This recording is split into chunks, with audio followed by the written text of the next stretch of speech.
You just gotta keep living, man. Livin.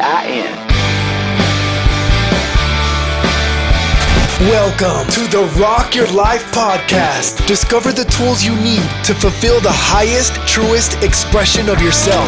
From family and wellness to business and goals, it's time to dream out loud. It's time to rock it. This stuff will rock your world. Rock! And now your host, Chasta. Finally! I am so excited to see you. How are you, Lisa? Oh my gosh, it's like the heavens have to part in order for you and I to get on a Zoom together. I'm telling you, okay, this is crazy. First off, let me introduce you and then we're going to get into the fact that you're a best friend in my head, okay? And how do you pronounce your name? Chasta. Okay, that's what I thought. Yeah, okay. Chasta. So okay. Lisa Woodruff from Organized 365. Welcome to the Rock Your Life podcast. I'm so glad you're here. Thank you, Chasta. I'm so excited to be here. Oh my gosh. The truth of the matter is you and I chatted about you coming on this podcast back in, what was it, January of 2020 before all hell broke loose? At least it might have been in 2019. I think it was a long time ago. It was actually, to be honest with you, Lisa, it was before I even truly launched this podcast. That's the truth. Yes. I am a broadcaster. I've been on the radio and TV for almost 20 years, and I've wanted to do a podcast for a long time. And when I was thinking about dream guest, you were the very first person on my list, which is such a trip that here you are. Like, I'm freaking out. Oh my gosh. Thank you. Well, I'll tell you why, Lisa, because you're a professional organizer. Just give me a minute to geek out. Okay. So you're a professional organizer that really brought me peace in a tough time in my life. I'm going to get emotional. Geez, that was fast. Whenever I had a baby, he was about 1 year old and I was going through it. I felt like I had sort of like lost my house. Everything was chaos.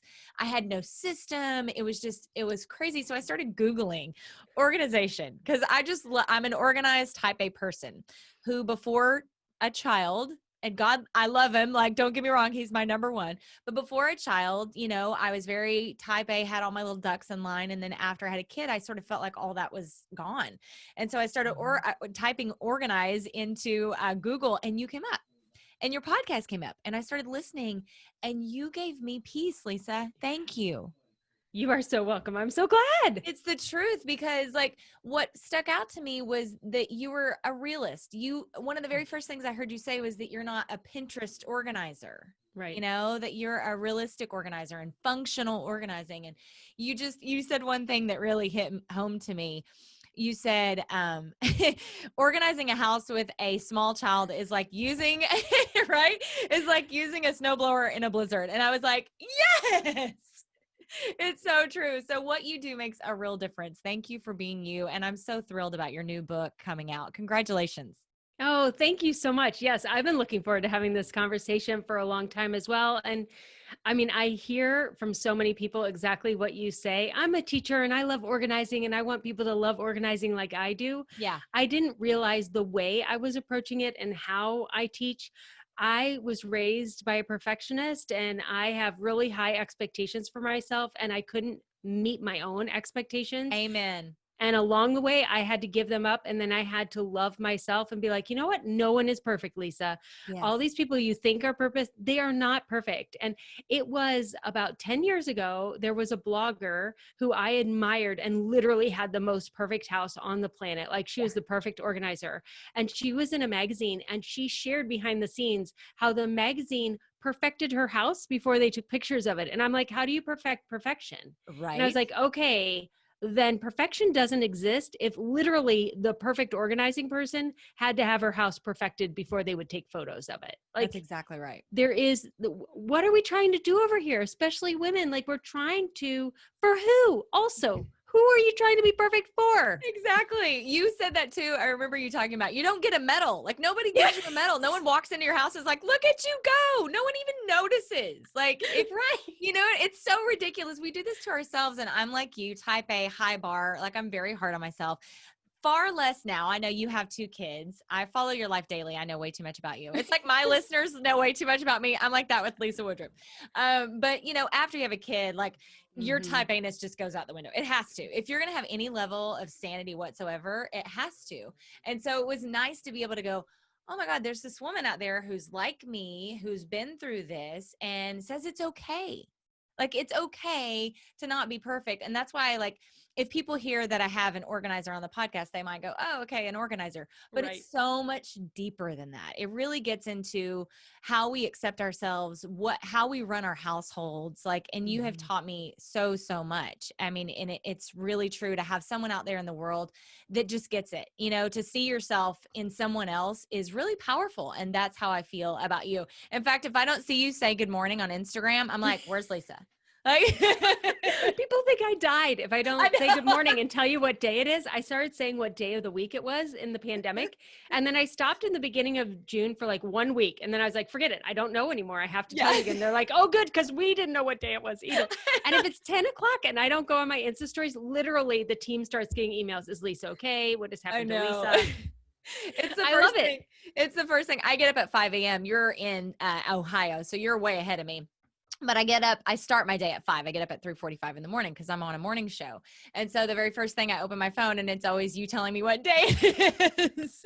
And I used to tell you the weather also. I've Yes, stopped you doing did. that. My audience didn't tell me to stop. My team was like, can you stop with the weather? You're not a weather person. The weather like, reports. People like it. I like the blue skies in Ohio. I'm totally down with it. So I want to get serious with you about this book because it's called The Paper Solution. And this is one of the things that I felt really most out of control with was paper. And you wrote this because you had an experience when your dad passed away, the exact same experience that I had, cleaning out a parent's house. When my dad passed away, Lisa, I went through his mountain of paperwork.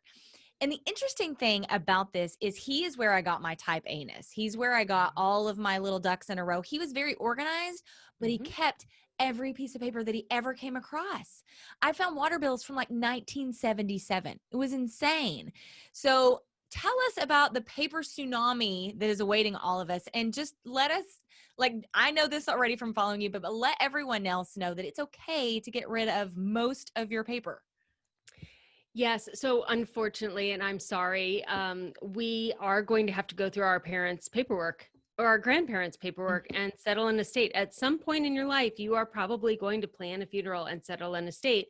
And unfortunately, when you Google that, there isn't a checklist for the paper and the estate part. There is for planning the funeral, but not for the responsibility of selling the family home and settling the estate.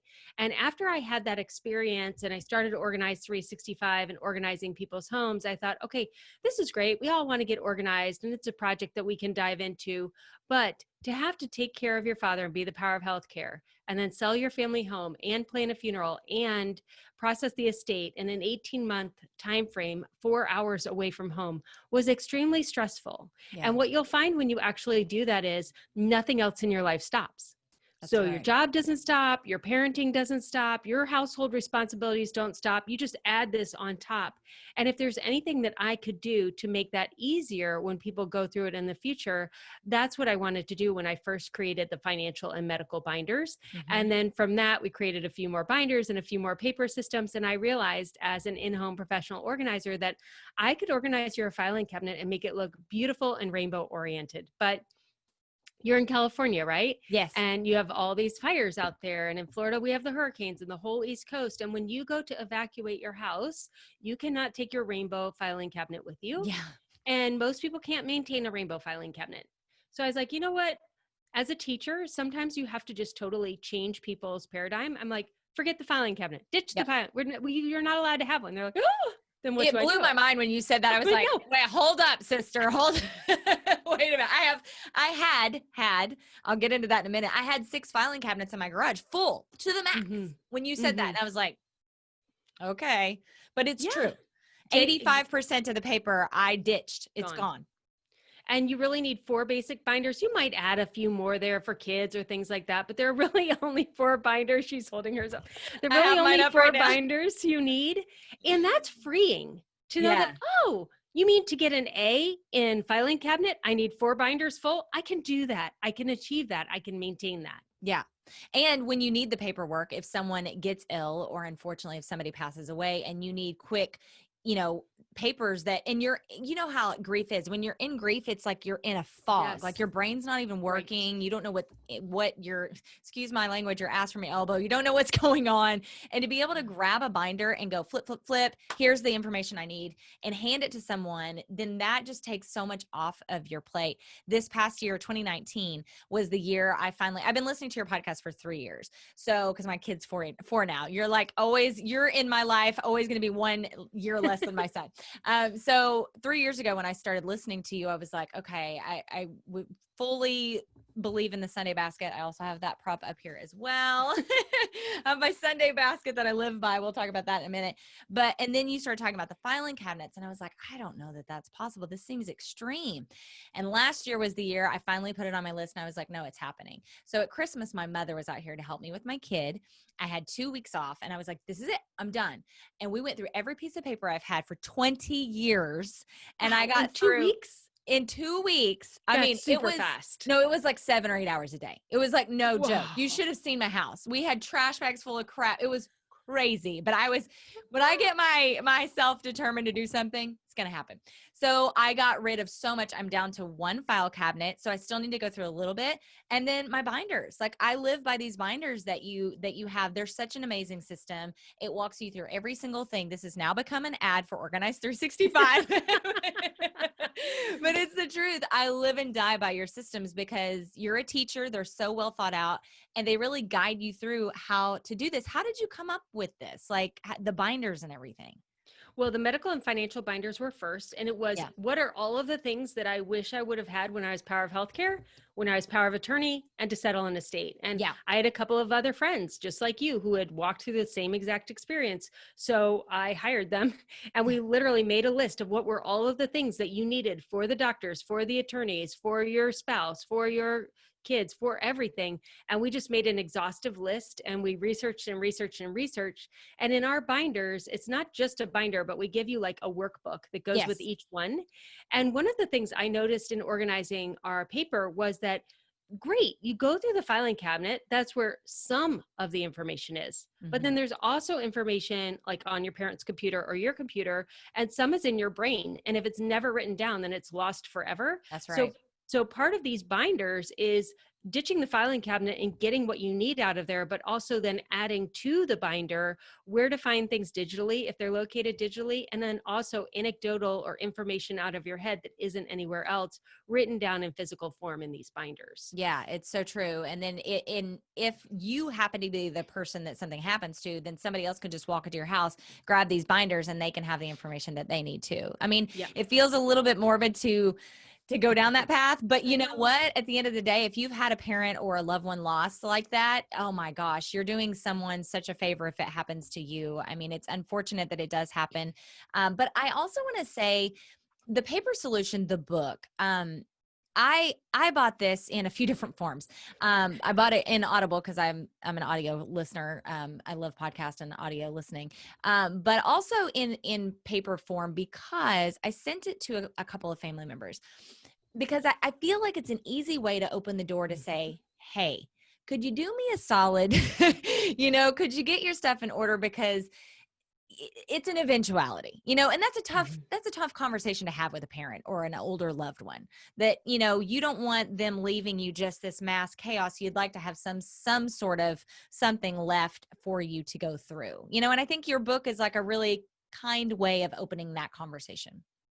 And also for the family members you sent them to are probably baby boomers and silent generation. They're very proud and private people, and they don't really want you in their filing cabinet. So they don't want you organizing their papers right now. That's a good point. Yeah. Yeah. They want control over what you are going to see. Eventually you're going to see everything in there. So take control of that and say, okay, like my grandmother had a binder. She said, everything you need is in this red binder. There are all those files over there, but there's nothing of importance in there. Everything you need is in this red binder. She was German. She died at 94. Like she had her whole funeral planned and everything. She's like, all the legal stuff is in here.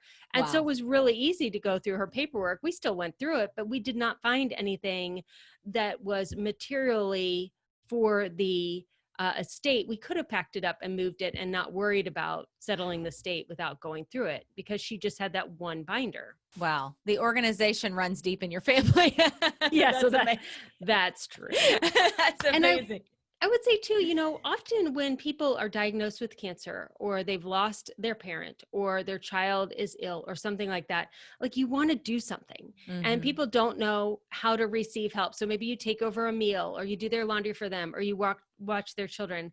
The paper solution can be read front to back and you can go through your paper in it, but it also is a resource for people in those times. So if you do have a family member or a friend that's diagnosed with cancer or experiencing a loss, you can give them the book and say, hey, I don't know what's going on, but if you need a resource to help you with the estate, chapter 10 works for that. Or I don't know what's going on, but if you want to know how to set up a medical binder, it's chapter whatever. And you can flip to a chapter and just make the binder that you need at that time. Yeah. This is just one of many lessons that you have taught me, Lisa. I feel like you're my adult teacher. You taught kids in school for real, and now you just teach us in adults to get our S together. But practical organization, I think, is really important. I made a list of kind of my lessons from Lisa, that you don't have to, your house doesn't look like Pinterest. Okay. We talked about that. You don't have to have that level of bar. But one thing you have said that always stuck with me is like, if you're organized enough to if you ask me, where is your hammer or where is this piece of paper or where is your passport, I could point you in my house to where everything is. That's organized. Like I know where all my stuff is. I know what's in my attic. I know what's in my little junk area, hot mess room, as you call it. I know all of those things. And number two, if you can pick up your house in a matter of 15 to 20 minutes before a guest comes over and you're not embarrassed, you're organized. Yes. My dishes are not done right now as we are talking, but they will be done if somebody comes over. My dishes are never done. I have adult children that live here. Like, what's the point? I just don't even find it at all. This is why I love you. And I love that you say that on Instagram too. Like you'll show, look at my house. Like how long did you keep your Christmas tree up after Christmas? Oh, I don't know. What was it? March? I think it was March. Something ridiculous. It's something ridiculous. But I so appreciate that. Like you're not putting on any front because you're a professional organizer. You're not saying like, oh, I'm perfect and this is how we have to be. You're showing your house and you're going, look, like even me who I teach organization, I have moments where my dishes aren't done and my Christmas tree is up for a couple months. Like it's no big deal. It's fine. I'd rather do a puzzle and watch TV. Exactly. Exactly. Yeah, that's true. Also, one thing I really wanted to hit that's so important, and I swear to you every single Sunday as I'm going through my Sunday basket and I am trying to get stuff done, I tell myself like, follow your energy. Because I can be very like sporadic in my house. I can go start the dishes and then I'll see something in the living room. I need to go pick that up. And then all of a sudden I'm bouncing all over the place and I'm not getting anything done. You know, like I am, but I'm not. When I turn around, I'm like, what have I done? Especially with a 4-year-old, but that's a whole nother Oprah. But you talk about following your energy. What exactly does that mean for you? So that means that you have a never ending to-do list, right? I don't even make a to-do list. Yeah. So on Saturday mornings, I will often look at my Sunday basket and see what's going on for the weekend. And I'll make a list of possibilities, things that maybe I'll get done this weekend, weeding in the yard, going through whatever, just a whole list. Yep. And then I will finish something and I'll go back to this list of possibilities. I'll be like, oh, you know what? It's a good temperature outside and I feel like weeding. I'll go weed now. Yeah. Or I'll walk the dog and at the end of the weekend, whatever doesn't get done gets put back in the Sunday basket. Now, if there's something that has to get done, obviously it will get done, but most things don't have to get done. Yeah, it's true. You put so much pressure on yourself, like writing these. I used to be the queen of lists. Now I use your note card system where I keep it short. You know, I've got my daily note. I really do everything you tell me, Lisa. I know you're like such a star student. I got a gold star. You get a gold star from Lisa. I feel so good about myself. It's ridiculous because I talk about you so often that you're just Lisa in my house. So if I say Lisa to my husband, he knows exactly who I'm talking about. I mean, hello, I'm kind of crazy. We've never met. But I told him today, I was like, I'm interviewing Lisa. He was like, oh, that's so cool. She's so good. I'm like, I know. It's crazy. So I have my note card system and just basically I have like 3 or 4 things a day that I do. And that's all I expect of myself. Like I have my big possibilities list that's more like goals and aspirations, but the things that need to happen every day that they live on a new note card every day. Also, we got to talk about the Sunday basket real quick because this sucker has changed my life. The only thing I might add to it is handles because I carry it from, this is my home studio that I'm in right now. Did you put handles on yours? Oh yeah, you get the portable one. I need the portable one because I have this in the kitchen. Yeah, see, I need that one. That's so cute. And it holds a binder. So the idea is that you leave your Sunday basket at home. Right. And go through that on Sunday. And then just pull out the slash pockets you need for work or whatever in the portable one. And you can fit a binder in there as well or your laptop. Yeah, because see, I work from home. This is my home studio. I run a radio station out of this, which is crazy. Me too. Yeah, it's pretty nuts, isn't it? But so this is usually in my dining room, but I find myself carrying it from the dining room to the studio all the time. So I need to get the little portable one so I can have it easier. But I live by the Sunday basket system. My God, can you give the elevator pitch for that? Because what a brilliant concept. Yeah, it's basically an inbox for your brain. It's an external brain. So you put all of your paper in there, you put your mail in there, you put emails that you've printed out, forms that need to be filled out, prescriptions that need to be refilled, just drop them right in there, anything that needs to be done. And then the magic is to also write down all of your ideas on index cards and drop those in there too. Like if you have a brilliant idea, but it can wait until Sunday, put it in the Sunday basket. It gets it out of your head and written down. And yes, you'll write down the same idea more than once. Totally fine. Yeah. Then on Sunday, you pull out all that paper, you sort it into this system that we have. It takes about 6 weeks for you to truly be using the system, and it's second nature to you. And you just take this 90-minute chunk of time on Sunday. You can tell us how long it takes you for you, but usually it's about 90 minutes. You go through all your mail, you plan out your week, you pick out some projects you want to do this week, and the rest will wait for you until Sunday. We don't have a place for our ongoing projects or our things that we want to do in the future to live other than like in our brain, on our kitchen counter. This gives it a home to live in. And it gives it a place to tell your spouse or the people you live with where stuff is. I can't tell you how many times my husband has called me and he's like, hey, where's the PG&E bill or whatever? I'm like, Sunday basket.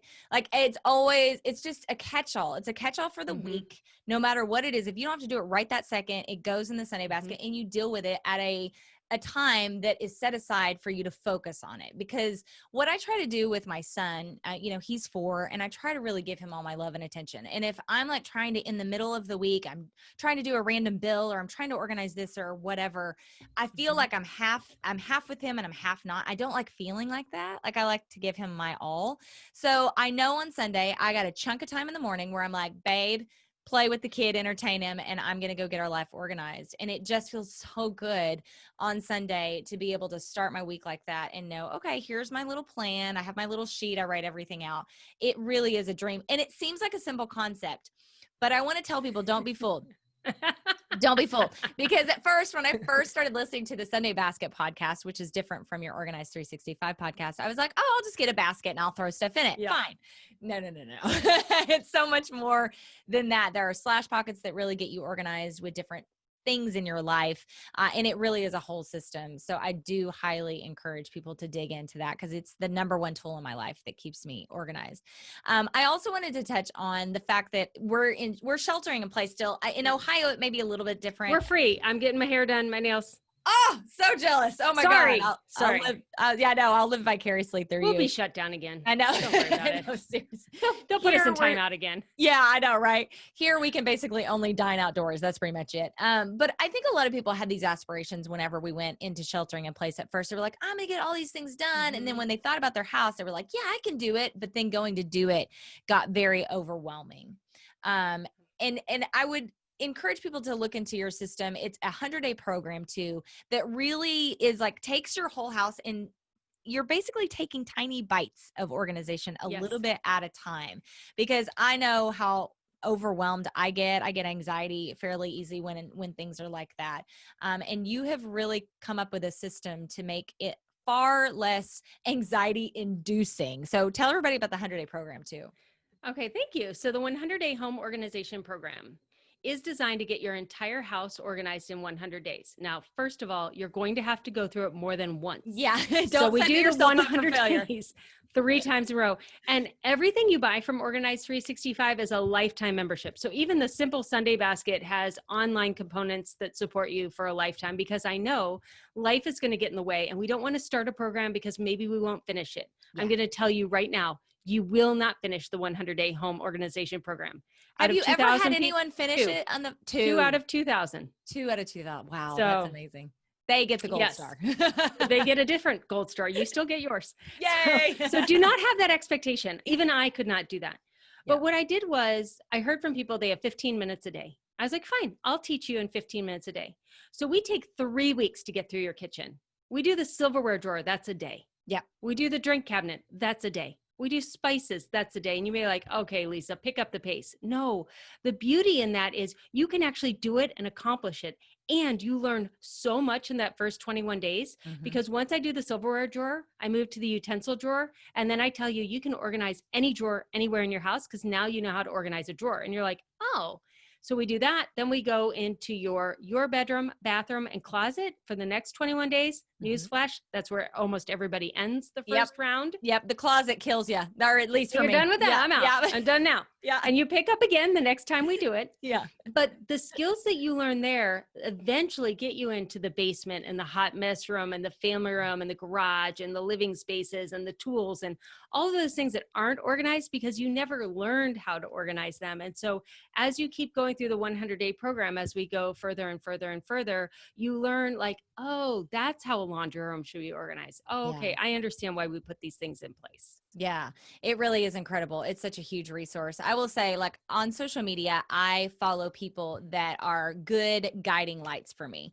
They bring positivity or they give me something tangible to hold on to. Like there's nothing worse. And I know you're not a fan of Facebook. There's nothing worse than opening up Facebook and just having a deluge of like crap, you know? So I really curate my social media, especially Instagram. Me too. To open it up and have something like really helpful. And I think that is really what I want to say thank you for is you're always positive. You're always funny as hell. Like you crack me up. Your laugh, like it just, you just bring a lot of joy to people's lives, but you also really give them tangible things to like do, hold on to learn. You're such a natural teacher. And one of my life's quotes now is done is better than perfect. You taught me that. And it's so true. Like, because if you are hard on yourself or you give yourself a high bar, it really can be paralyzing. And I used to do that. And now I just tell myself, like, I start a project and I'm going to get through it and done is better than perfect. It's not going to be perfect, but hell, it's done. And I'm happy with that. That right there, Lisa, that lesson is what helped me actually launch this podcast after thinking about it for years. That's oh my gosh, that is so awesome. And the one other thing I want to say is that I do say there's no such thing as perfection. So I've replaced that because at first when I said there was no such thing as perfection, I was like, oh, well, I can just do whatever I want because there is no perfect. Right. And I changed that more recently to I'm a woman of excellence. So I'm not a perfectionist, but I'm a woman of excellence. And you are a woman of excellence. And you could be a woman of excellence without being a perfectionist. I love that, Lisa. Wow, that is so incredible. I will say this, on the podcast a couple of episodes ago, I interviewed a woman named Lisa Montrose. She is the widow of Ronnie Montrose. He is a guitar hero, and he passed away in 2012. And she and I discussed grief. And we were going through a couple of things that she does that really helps her get through anxiety or depression or grief. And one of the things is when she notices her posture, if she's like feeling down, she's physically down, right? Like her posture.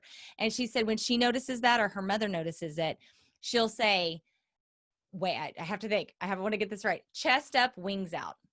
Chest up, wings out. And I thought I would pass that along to you, right? Like you just made me feel that way in saying that you're a woman of excellence and giving that to me. Like that makes me feel like chest up, wings out, that I have more power, that I am strong, and maybe I'm not perfect, but I'm a woman of excellence. What a wonderful way to end. I absolutely love that. Thank you so much, Lisa. You are such an amazing human being, and I really appreciate everything you have given to me.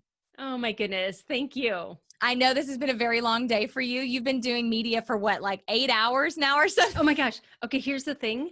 This is what I want my new job to be. This is all I want to do. I went out there to my husband. I was like, I love it. This is amazing.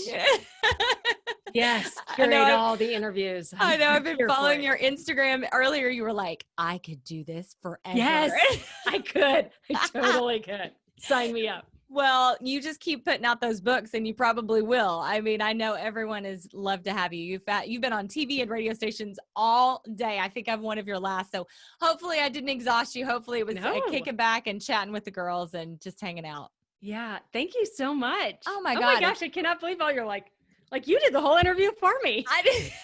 I made your life. I didn't have to do anything. Well, I think what I did was I spent half an hour fangirling, and I told my husband I was going to do that. I was like, I'm such a lover of Lisa. She's probably just going to be sitting and staring at me the whole time like, this is an ad for me. Thank you very much. Yeah. Let's do it again.